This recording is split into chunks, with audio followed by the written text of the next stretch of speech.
Based on your problem solving ability.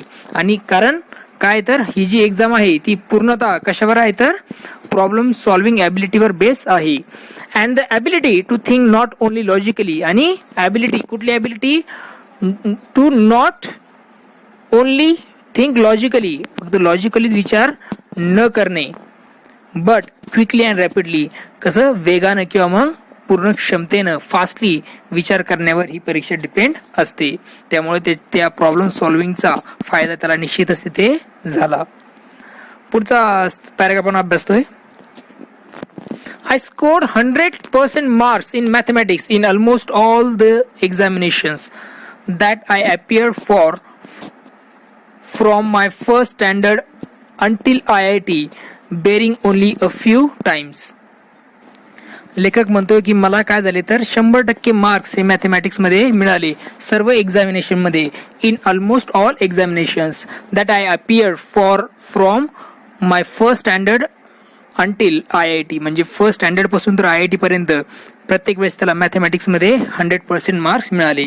बॅरिंग only a few times. आणि खूप कमी वेळेस त्यामध्ये काय झालं तर खूप कमी वेळेस त्यामध्ये खंड पडला होता. I stood 16th in SSC board. त्याचा 16वा नंबर होता SSC बोर्ड मध्ये. At the time this examination was for the whole of Maharashtra including Nagpur. त्यावेळी जी एक्झाम व्हायची SSC बोर्डची, त्यामुळे तो जी एक्झाम असायची SSC बोर्डची ती पूर्ण महाराष्ट्रासाठी होती आणि त्यामध्ये नागपूरचा सुद्धा समावेश होता. आणि त्या SSC बोर्डमध्ये लेखकाचा नंबर किती होता? 16वा नंबर होता. And I stood first in the university in all subjects. आणि युनिव्हर्सिटीमध्ये तो पहिला होता सर्व विषयांमध्ये. Put together those days you could get an admission into IIT without the entrance test JEE if you had secured the first rank in the university. त्यावेळेस तुम्हाला काय केलं जायचं तर without entrance test, without JEE IIT मध्ये प्रवेश मिळू शकत होता. If you had secure the first rank in the university. जर तुमचा काय असेल युनिव्हर्सिटीमध्ये फर्स्ट रँक असेल तर, जर तुम्ही फर्स्ट रँक मिळवला तर तुम्हाला IIT मध्ये प्रवेश मिळू शकत होता. देअरफॉर त्यासाठी मला I did not have to appear for the entrance test to get admission into the IIT. त्यासाठी मला काय गरज नव्हती तर IIT जी काही एंट्रन्स टेस्ट होते त्याला अपियर होण्याची गरज नव्हती. कशासाठी? ॲडमिशन घेण्यासाठी. IITत ॲडमिशन घेण्यासाठी मला एंट्रन्स टेस्टची गरज नव्हती. But nobody in Solapur told me about it. परंतु सोलापूरमध्ये असताना मला कोणी त्याबद्दल सांगितलं नव्हतं. For I doubt if anybody in Solapur ever knew about this rule. कारण मला शंका होती की सोलापुरातील कोणालाही या नियमाबद्दल माहिती असेल तर. देअरफॉर म्हणून I appear for the entrance examination. म्हणून मी परीक्षेसाठी काय झालो तर एंट्रन्स परीक्षेसाठी मी अपियर झालो. And I secure a very good rank in the same. आणि मी त्या परीक्षेमध्ये खूप चांगल्या प्रकारचा रँक सुद्धा मिळवला होता. बघा, लेखकाला गरज नव्हती एंट्रन्स टेस्ट देण्याची तरी सुद्धा तो त्यामध्ये अपियर झाला. पुढचा पॅराग्राफ आपण अभ्यासतोय. I was quite happy getting into IIT but my joy was short lived. At Solapur, I had not seen any building which was more than 3-storied.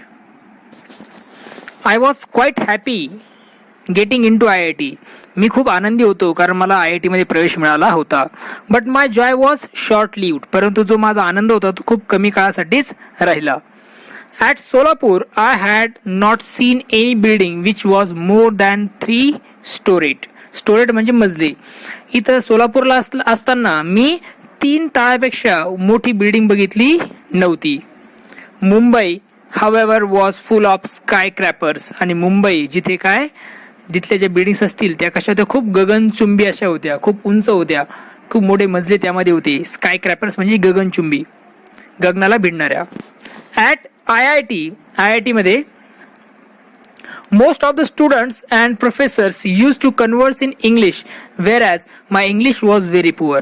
IIT मध्ये जे मोस्ट ऑफ द स्टुडंट्स होते किंवा professors होते, teachers, ते एकमेकांसोबत इंग्लिशमध्येच converse करत होते किंवा मग संवाद साधत होते.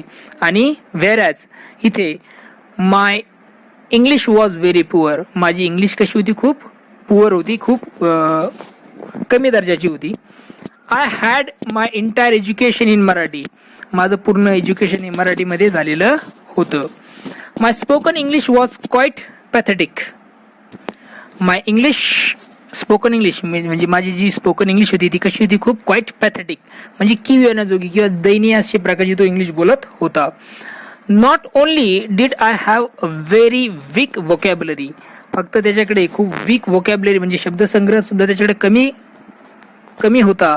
बट हेच कमी नव्हतं तर but my pronunciation also was terrible and my construction of English sentence very awkward to say at least. म्हणजे त्याची जी व्होकॅब्युलरी होती ती खूप कमी होती, त्याचबरोबर प्रोनाउन्सिएशन सुद्धा कसं होतं? खूप टेरिबल किंवा मग खूप भयानक अशा प्रकारचं प्रोनाउन्सिएशन तो करत होता. And my construction of English, आणि तो जे वाक्य बनवायचा, कन्स्ट्रक्शन करायचा, ते सेंटेन्स ते पण कसं होते? खूप ऑकवर्ड अशा प्रकारचे तो सेंटेन्स बनवत होता. ड्यू टू ऑल दिस, आणि या सर्वांमुळे I was feeling quite lonely and terrified in Mumbai in general and IIT in particular. I was feeling quite lonely and terrified in Mumbai. मला काय वाटायचं तर क्वाईट लोनली, एकटं वाटायचं. त्याचबरोबर मी काय होऊन गेलो? टेरिफाईड म्हणजे घाबरून गेलो होतो. म्हणजे लेखक काय झाला होता? त्याला एकटं वाटायचं, फिलिंग त्याला असं वाटायचं की तो एकटा आहे आणि खूप तो घाबरून गेला होता. In general and IIT in particular, विशेषतः IIT मध्ये. जनरली तो खूप स्वतःला लोनली फील करायचा आणि IIT मध्ये सुद्धा तो खूप घाबरलेला राहत होता. I had developed an inferiority complex and wanted to run away from IIT and even Mumbai. आणि त्याच्यामध्ये एक इन्फेरियरिटी कॉम्प्लेक्स निर्माण झाला होता, म्हणजे स्वतःला कमी समजणे, निकृष्ट समजणे स्वतःला, अशा प्रकारचा एक विचार त्याच्या मनात येत होता. स्वतःला तो तशा प्रकारे समजायला लागला होता की तो खूप निकृष्ट, इन्फिरियर आहे, मागासलेला आहे, असं तो स्वतःला समजत होता. And wanted to run away, आणि त्याला वाटत होतं की इथून काय करावं, IIT मधून, ह्या मुंबईमधून काय व्हावं तर पळून जावं, अशा प्रकारचे तिच्या मनात विचार येत होते. One day I was sitting at my mess table in the hostel sipping tea when a senior guy came and sat on the chair adjacent to me. One day, एका दिवशी, I was sitting at my mess table. लेखक जो होता तो त्या table जवळ बसलेला होता. In the हॉस्टेलमध्ये. Sipping tea when a senior guy, आणि तो चहा पीत बसलेला होता. तेव्हा काय झालंय? सिनियर गाय म्हणजे त्या लेखकाचा senior came and sat on the chairs adjacent to me. तो काय झाला तर तिथे येऊन बसला. कोणाजवळ तर त्या लेखकाजवळ येऊन बसला. He was a convent educated guy. तो कॉन्व्हेंट मध्ये शिकलेला होता, म्हणजे इंग्लिश मीडियम मध्ये शिकलेला होता. विथ फेअरली सॉफिस्टिकेटेड इंग्लिश, आणि तो खूप फेअरली अशी सुसंस्कृत अशी इंग्लिश बोलत होता. At least spoken or colloquial English, म्हणजे ते संभाषण जे होतं त्याचं एकदम सॉफिस्टिकेटेड होतं. He was a bit arrogant and wanted to pull my legs. तो कसा होता? खूप ॲरोगंट असा होता, गर्विष्ठ होता, आणि त्याला वाटत होतं की त्यांनी मला काय करावं तर माझा पाय खेचावेत. पाय खेचणे, ओके, म्हणजे थट्टा मस्करी करावी, अपमान करावा. He tried to engage in some conversation with me. तो माझ्यासोबत बोलण्या म्हणजे conversation. He tried to engage in some conversation with me and started pointing out errors in just about every sentence. तो काय करत होता? माझ्यासोबत संभाषण करत होता आणि काय करत होता तर माझ्या ज्या चुका असतील त्या पॉइंट आउट करत होता. तो मला काय करायचं तर करेक्शन्स त्यामध्ये सांगत होता. पुन्हा पुन्हा तो करेक्शन करत होता किंवा एरर्स फाइंड आउट करत होता. Or everything that I said, म्हणजे जे काही तो बोलायचा लेखक त्यामध्ये तो चुका शोधत होता. आफ्टर अबाउट 5 minutes, 5 मिनिटं झाल्यानंतर, he walked away after insulting me. तो तिथून माझा अपमान करून निघून गेला. I felt extremely humiliated and upset. मला कसं वाटत होतं? खूप अपमानास्पद आणि अपसेट झाल्यासारखं वाटत होतं. As it is I was feeling quite depressed and diffident and this incident was last straw. I was feeling, मला वाटत होतं कसं? खूप उदासीन वाटत होतं. डिप्रेस म्हणजे उदासीन, अँड डिफिडियंट म्हणजे काय? आत्मविश्वासीन, ज्याला आपण म्हणतो लॅकिंग कॉन्फिडन्स, म्हणजे कुठल्या प्रकारचा कॉन्फिडन्स माझ्यामध्ये राहिलेला नाही असं मला वाटत होतं. आणि this incident was the last straw, आणि हा त्यातला शेवटचाच एक स्ट्रॉ होता किंवा शेवटची ती एक गोष्ट होती ज्यामुळे मी डिप्रेस्ड आणि डिफिडियंट झालेलो होतो. आय वॉज ऑलमोस्ट ब्रोकन, मी पूर्णतः तुटलो होतो. I felt out of place there and literally wanted to run away to Solapur very moment. I felt out of this place there, आणि मला या प्लेसमधून, या जागेवर मला पळून जावं वाटत होतं. And literally wanted to run away to Solapur, आणि निश्चितच मला लिटरली सांगायचं झालं तर मला सोलापूरला वापस जा वाटत होतं त्याच वेळेस. However it was only my self esteem which stop me. तथापि माझा जो आत्मविश्वास आहे, माझा जो काही स्वतःविषयीचं जे मत आहे किंवा आत्मविश्वास आहे, त्यामुळे मी थांबलो होतो. ते किंवा त्या सेल्फ इस्टीम नाही, त्या आत्मविश्वासाने मला थांबवलं होतं. Suddenly a feeling of determination and strength came over me and gripped me. अचानक माझ्या मनात दृढनिश्चय आणि सामर्थ्य, दृढनिश्चय म्हणजे डिटर्मिनेशन आणि स्ट्रेंथ म्हणजे सामर्थ्याची भावना आली आणि त्याने मला पकडलं किंवा त्याने मला पकडलं. ग्रिप म्हणजे पकडणे. Despite hailing from Solapur, if I could be a rank holder in the school, college and IIT with many awards in mathematics, there must be something right with me. सोलापूरचा असूनही if I could be a rank holder, जर मी काय आहे rank holder असू शकतो in the school, college and IIT, कशामध्ये स्कूलमध्ये, कॉलेजमध्ये, IIT मध्ये, with many awards in mathematics, जर मला अवॉर्ड्स मिळत असतील, खूप अवॉर्ड्स मिळत असतील मॅथमॅटिक्समध्ये, there must be something right with me, तर माझ्या बाबतीत काहीतरी ठीक आहे किंवा मग करेक्ट आहे, बरोबर आहे. Why should I give up, का बरं मी सगळं सोडून द्यावं. And that too for a silly and small things like English, आणि ते पण कशासाठी तर एका सिली किंवा स्मॉल थिंग कुठली तर इंग्लिशसाठी मी का बरे सगळं सोडून द्यावं. I was not give up any more and I was determined to fight back. I was not give up any more and I was determined to fight back. लेखक इथे म्हणतोय की मी यापुढे हार मानणार नव्हतो आणि मी परत लढण्याचा निर्धार केला होता. I was determined to fight back, म्हणजेच मी परत लढण्याचा आता निर्धार केला होता. नेक्स्टचा पॅराग्राफ आपण अभ्यासतो आहोत. As I climb the stairs of my hostel room, my plan was ready in my mind. लेखक असं म्हणतो की जेव्हा तो काय करत होता, हॉस्टेलच्या पायऱ्या चढत होता रूमकडे जाण्यासाठी, my plan was ready in my mind, माझा जो प्लॅन आहे तो माझ्या माइंडमध्ये तयार झाला होता. Normally most of us who are educated in vernacular languages such as Marathi, vernacular म्हणजे स्थानिक, think in Marathi before speaking in English, translate it into English and then somehow try to speak out this translated English sentences in an extremely awkward fashion. याचा अर्थ असा होतो की most of जे आपल्यापैकी लोक आहेत त्यांनी काय केलंय तर व्हर्नॅक्युलर लँग्वेज म्हणजे स्थानिक लँग्वेजमध्ये शिक्षण घेतलं आहे, सच ॲज मराठी, जसं मराठी, थिंक इन मराठी, मराठीत विचार करा, बिफोर स्पीकिंग इन इंग्लिश म्हणजे मराठी इंग्लिशमध्ये बोलण्यापूर्वी मराठीत विचार करा, translate it into English आणि तो विचार जो मराठीत केला आहे त्याला इंग्लिशमध्ये ट्रान्सलेट करा, and then somehow try to speak out, आणि हे इंग्लिशमध्ये ट्रान्सलेट झाल्यानंतर मग काय करायचं आहे तर भाषांतरित इंग्लिश वाक्य, मग ते जे काही भाषांतरित केलेलं इंग्लिश वाक्य आहे, somehow try to speak out this translated English sentence in an extremely awkward fashion, म्हणजे हे जी की ट्रान्सलेटेड इंग्रजी वाक्य आहे अत्यंत विचित्र पद्धतीने मग पुन्हा बोलण्याचा प्रयत्न करा, अशा प्रकारे लेखक इथे म्हणत आहे. I had decided that I would do nothing for this sort. I had decided that I would do nothing of this sort. मी असं ठरवलं होतं की मी या प्रकरणात काहीही करणार नाही. I wanted to achieve excellence. मला एक्सलन्स मिळवायचं होतं. एक्सलन्स म्हणजे उत्कृष्ट मला व्हायचं होतं.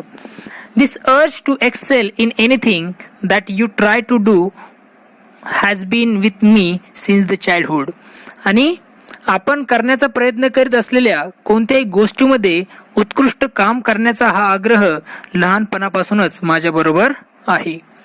Weather I would succeed in this or not, मी यात मी यशस्वी होईल की नाही. I always set my aim high. पण मी काय करतो, मी नेहमीच काय करतो तर माझी उद्दिष्टे, माझं एम जे आहे ते उच्च ठेवतो. इन दिस केस टू, आणि या केसमध्ये सुद्धा I wanted to speak excellent, elegant and fluent English. या प्रकरणातही मला उत्कृष्ट, एक्सलंट ज्याला आपण म्हणतो, एलिगंट म्हणजे मोहक, एक्सलंट, एलिगंट आणि फ्लुएंट, आणि चांगल्या प्रकारची मला फ्लुएंट अशी इंग्लिश बोलायची होती. नेक्स्ट पॅराग्राफ आपण अभ्यासतो आहोत. The first thing I did was to start reading English newspaper and English novel. पहिली सर्वप्रथम मी काय केलं तर I did was to start reading, मी सुरुवातीला इंग्लिश न्यूजपेपर आणि इंग्लिश नोवेल्स वाचायला सुरुवात केली होती. I studied etymology and phonetics and studied the root of words and how to pronounce them. मी अभ्यास करायला सुरुवात केली कशाची तर इटमॉलॉजी. इटमॉलॉजी म्हणजे the study of the origin of the words, म्हणजे शब्दांची व्युत्पत्ती ज्याला आपण म्हणतो, उत्पत्ती शास्त्र शब्दांचं.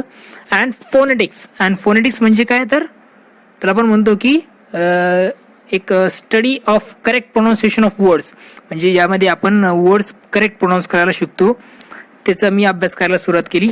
And studied root of the words, आणि जे काही शब्द आहेत त्यांची रूट पासून अभ्यास करायला सुरुवात केली. And how to pronounce them, आणि ते शब्द कशा प्रकारे प्रोनाऊन्स केले जातात त्याचाही मी अभ्यास सुरू केला. I used to stand in front of the mirror and practise speaking. मी नेहमी काय करायचो, आय यूज टू स्टँड, मी माझ्या आरशासमोर उभा राहत असे. अँड प्रॅक्टिस स्पीकिंग, आणि त्यासमोर बोलण्याचा प्रयत्न करत होतो. रिअलायझिंग माय मिस्टेक्स, माझ्या मिस्टेक्स रिअलाइज करायचो. अँड करेक्टिंग देम, आणि त्यांना पुन्हा करेक्ट करत होतो. करेक्टिंग देम माय सेल्फ, मी स्वतःच त्यांना पुन्हा करेक्ट करत होतो all the time. And improvising and improving day by day, आणि डे बाय डे मी माझ्यामध्ये काय करायला लागलो तर इम्प्रूव्हिंग किंवा मग इम्प्रूव्हमेंट मी करायला लागलो होतो. It took about 9 to 10 months, by which time I started feeling quite confident about speaking in English at length with anybody. म्हणजेच याच सुमारास 9 ते 10 महिने लागले, ओके, कोणाला, लेखकाला, ज्या वेळेस तो कोणाबरोबरही इंग्रजीमध्ये पूर्ण आत्मविश्वासाने काय करू शकत होता तर बोलू शकत होता. आय स्टार्टेड फिलिंग म्हणजे त्याला असं वाटायला लागलं की क्वाईट कॉन्फिडंट, म्हणजे आत्मविश्वास त्याच्यामध्ये आला होता की तो कोणासोबतही फुल लेंथ इंग्लिश काय करू शकत होता, बोलू शकत होता. अशा प्रकारची फिलिंग, अशा प्रकारची भावना त्याच्या मनात, अशा प्रकारचा आत्मविश्वास त्याच्याकडे आला होता. My fear had vanish and I started feeling at home in my hostel. आणि लेखक म्हणतोय की माझं जे काही भीती होती ती आता पळून गेली होती, व्हॅनिश, दिसेनाशी झाली होती. And I started feeling at home in my hostel, आणि मला हॉस्टेलमध्ये घरासारखी फिलिंग आली होती. इन माय फ्युचर करिअर, माझ्या भावी कारकिर्दीत, माझ्या भविष्यात, out of 30 years in information technology field, 32 वर्षांपैकी कुठल्या करिअरमध्ये, इन्फॉर्मेशन टेक्नॉलॉजीच्या फील्डमध्ये 32 वर्षापैकी I was the chief executive, मी चीफ एक्झिक्युटिव्ह होतो किंवा मग मी मॅनेजिंग डायरेक्टर होतो. त्याचबरोबर मी सॉफ्टवेअर कंपनीचा हेड होतो with thousands of software engineers worldwide. म्हणजेच जगभरात जे काही सॉफ्टवेअर इंजिनियर्स आहेत worldwide, thousands of worldwide आहेत, त्यांच्यामध्ये मी सुद्धा एक होतो. आणि मी चीफ एक्झिक्युटिव्ह होतो, मॅनेजिंग डायरेक्टर म्हणून मी काम पाहिलं, त्याचबरोबर हेड ऑफ सॉफ्टवेअर कंपनी म्हणून सुद्धा मी काम पाहिलं होतं. During that period I had to give several presentation, आणि ह्या वेळेस मला अनेक काय करावे लागले तर प्रेझेंटेशन द्यावे लागले. Or negotiate many contracts with CEOs, directors or VPs in US, UK and Australia. म्हणजेच त्या कालावधीत मला US, ब्रिटन किंवा मग ऑस्ट्रेलियामधील जे काही CEO, संचालक असतील किंवा मग VPs असतील, यांच्यासोबत मला काय करावं लागलं तर कॉन्ट्रॅक्ट संदर्भात चर्चा करावी लागली. त्या संदर्भात निगोशिएट मला करावं लागलं, तडजोड मला करावी लागली. मग ते लोक कुठले होते, UK, US आणि ऑस्ट्रेलिया सारख्या देशातले होते. I was absolutely at that time. त्यावेळी मी पूर्णपणे आरामात होतो. It is only due to the efforts at IIT. हे कशामुळे झालं तर IIT मधील प्रयत्नांमुळे हे सगळं शक्य झालं. It is only due to the efforts at IIT that I could sign contracts. त्यामुळेच मी काय करू शकलो, IITतल्या एफर्ट्समुळेच मी काय करू शकलो तर कॉन्ट्रॅक्टवर सिग्नेचर करू शकलो वर्थ मिलियन्स ऑफ डॉलर्स. म्हणजे मिलियन्स ऑफ डॉलर्सचे जे काही करार असतील त्यावर मी स्वाक्षऱ्या करू शकलो. Dollars world wide and also run large global software companies. आणि जगातीतल्या जागतिक ज्या सॉफ्टवेअर कंपन्या आहेत त्यांना सुद्धा मी काय करू शकलो तर चालवू शकलो. तर इथपर्यंत आपण हा पहिला पार्ट इथे आपण घेत आहोत. पहिला पॉज म्हणजे इथपर्यंत आपला पहिला पार्ट असेल. यानंतर जो आहे ॲट IIT पासून पार्ट संपेपर्यंत तो असेल second part. I hope that first part तुम्हाला समजलेला आहे. सेकंड पार्टची लिंक तुम्हाला डिस्क्रिप्शनमध्ये मिळून जाईल.